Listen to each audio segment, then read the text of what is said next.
Morning, dear friends. We have such an adventure ahead of us.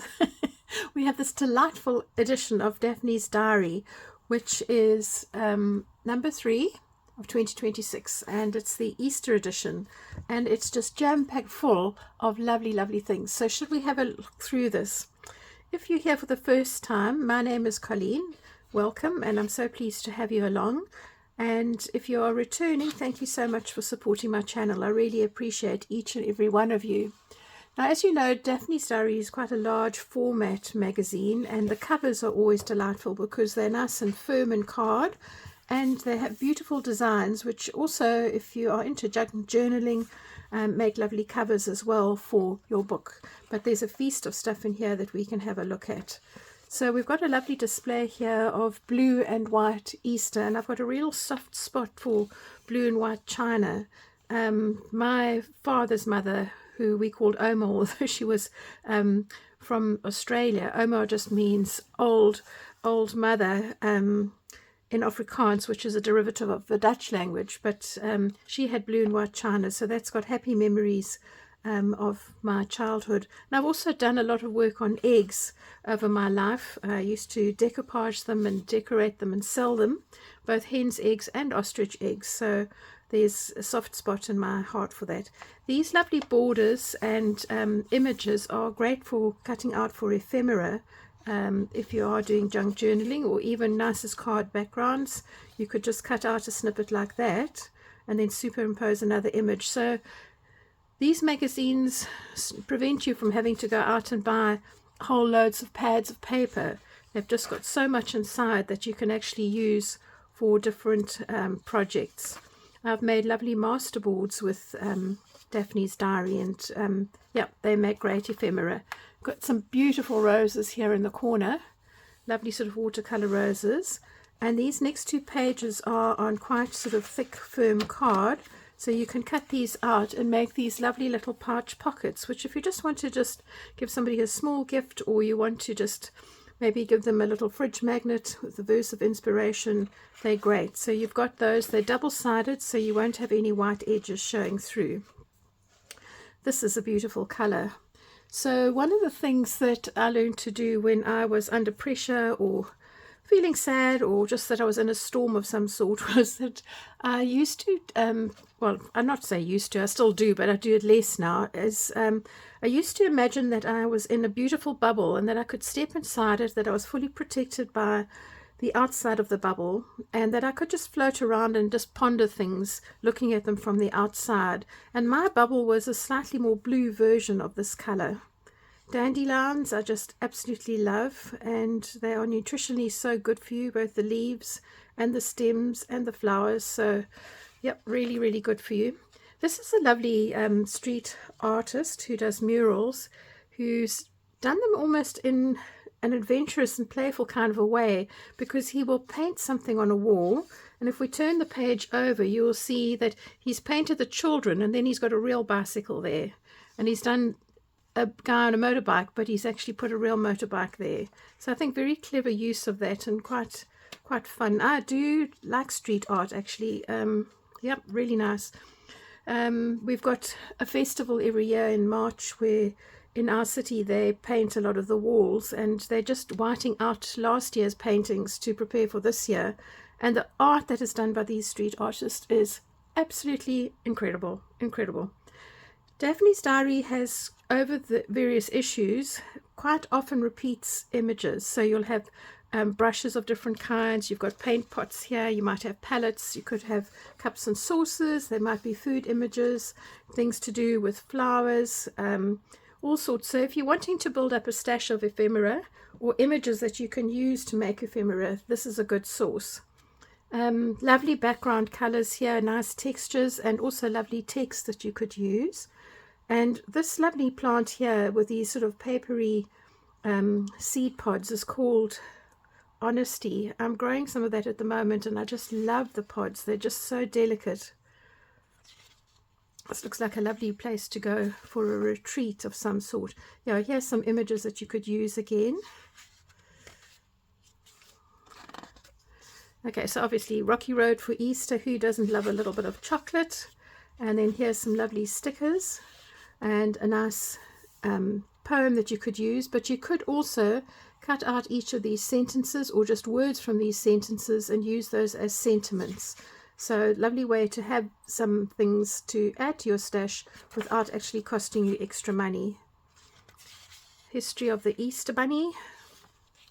Decoupage on eggs. As I mentioned to you, I did loads of them, literally hundreds and hundreds at a time. I had a friend, Jenny, who raised chickens and used to sell them, and they were delicious, but she often had eggs that were really throwaway eggs, so they were vile, and I used to use a syringe to blow the eggs out, clean them really well, and decoupage, and I'd sell them a couple of hundred at the time, mostly in Namibia, because the German people love eggs.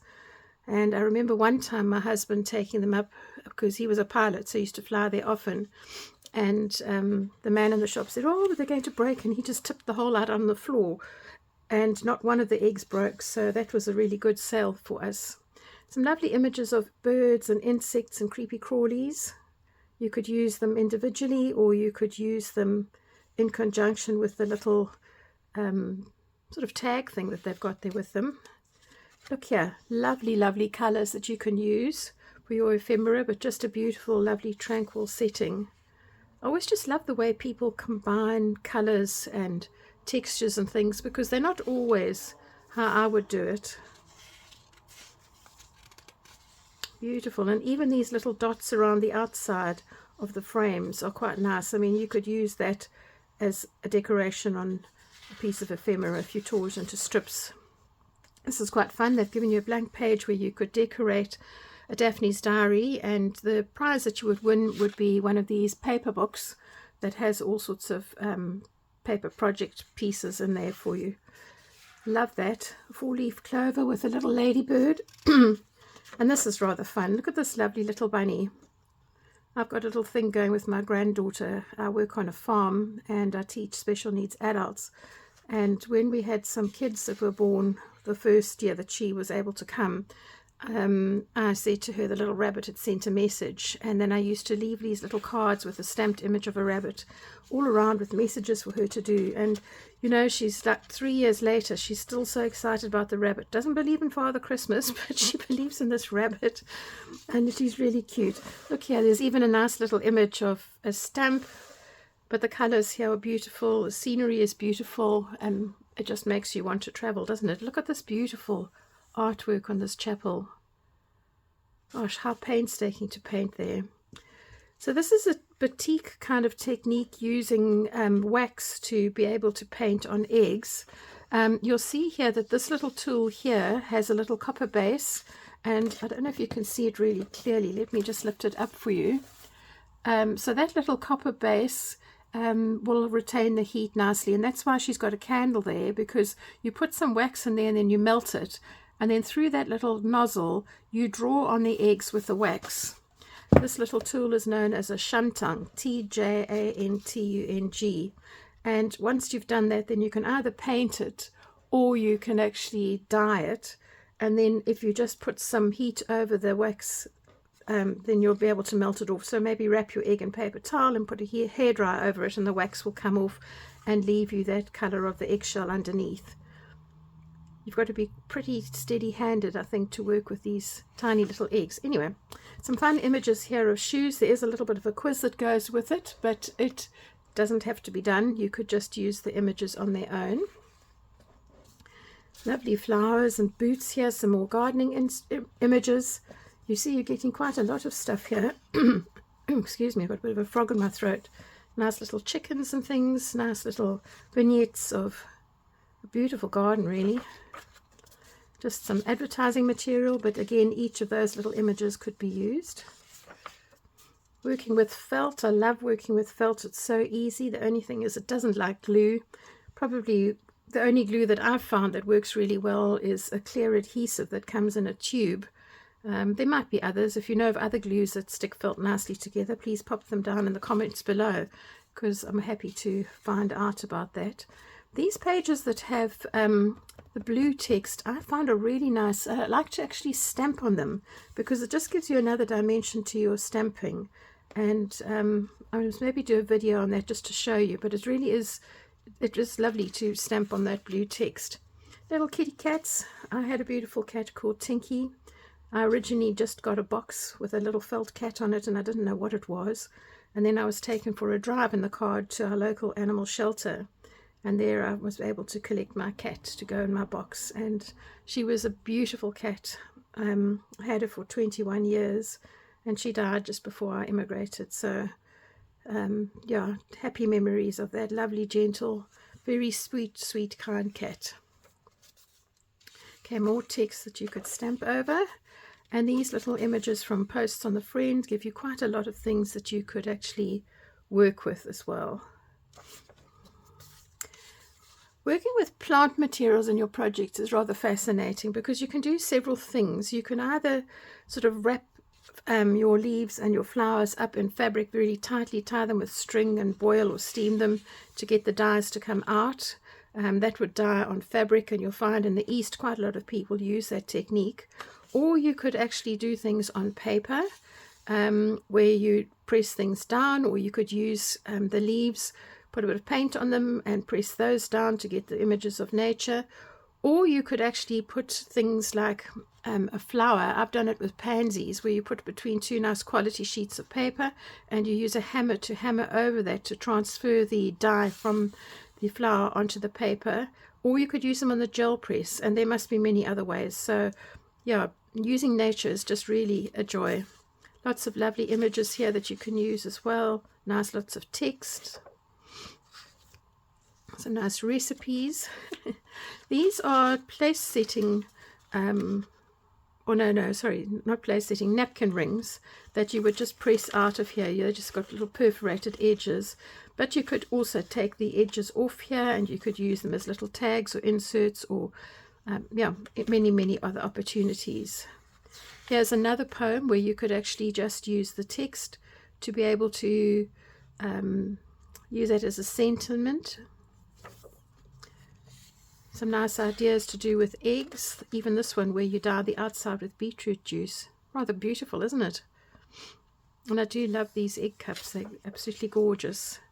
So here's some more advertising, but you've got some nice images here that you could cut out. Look at the sweet little birds here. You've got butterflies. So there's pages aren't wasted. Upcycling denim. I've done this. We used to do quite a lot of that back in the 80s, I think. But it is a fun way to upcycle jackets. Simnel cakes and teapots. There are such pretty teapots. Look at this. This is my hometown, Cape Town.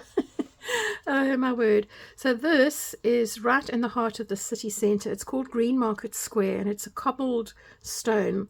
And when I was a child, my very first craft shop that I ever went to was just sort of over here, and you used to have to go down the stairs into a basement.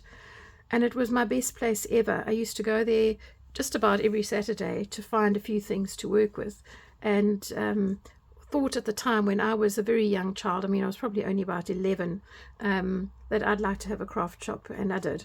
But it's a beautiful setting. So you've got all the markets here, you've got lots of food vendors all around the outside, and it's really close to the main part of the city centre and the trains and things. So that's a big cathedral, and you've got the trains and things over that side. But it is just a lovely sort of tranquil space.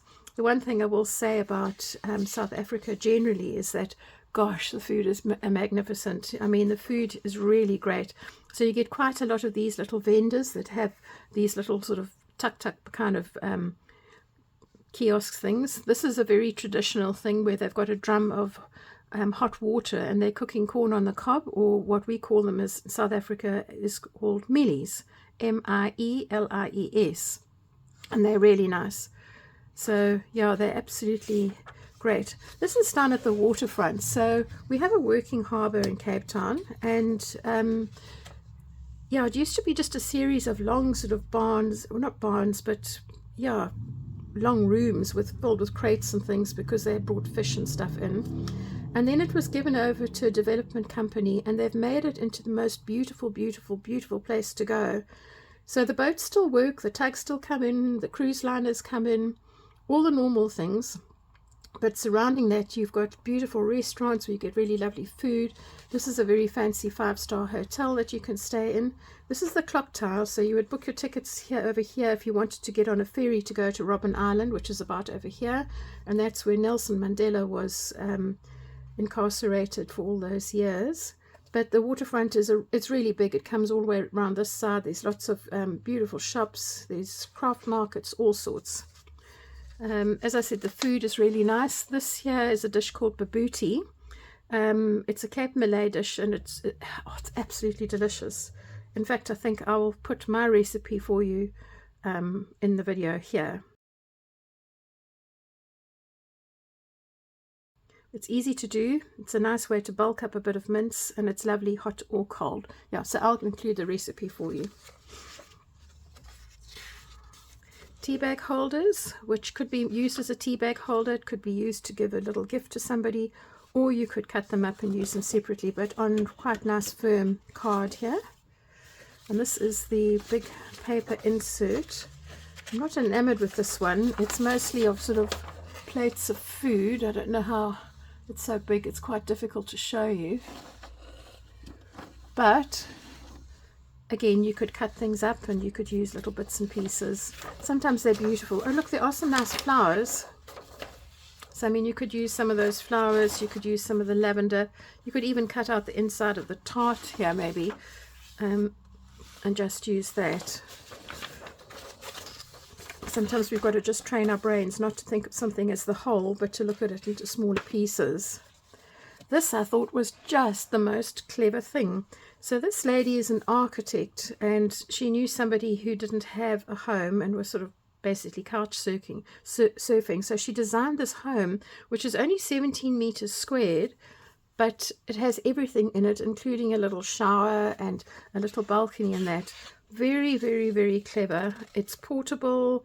It can be off-grid, and I just think, imagine if you had one of those in your garden for, you know, adult kids coming home, or maybe just as, yeah, a student kind of a place. Fabulous.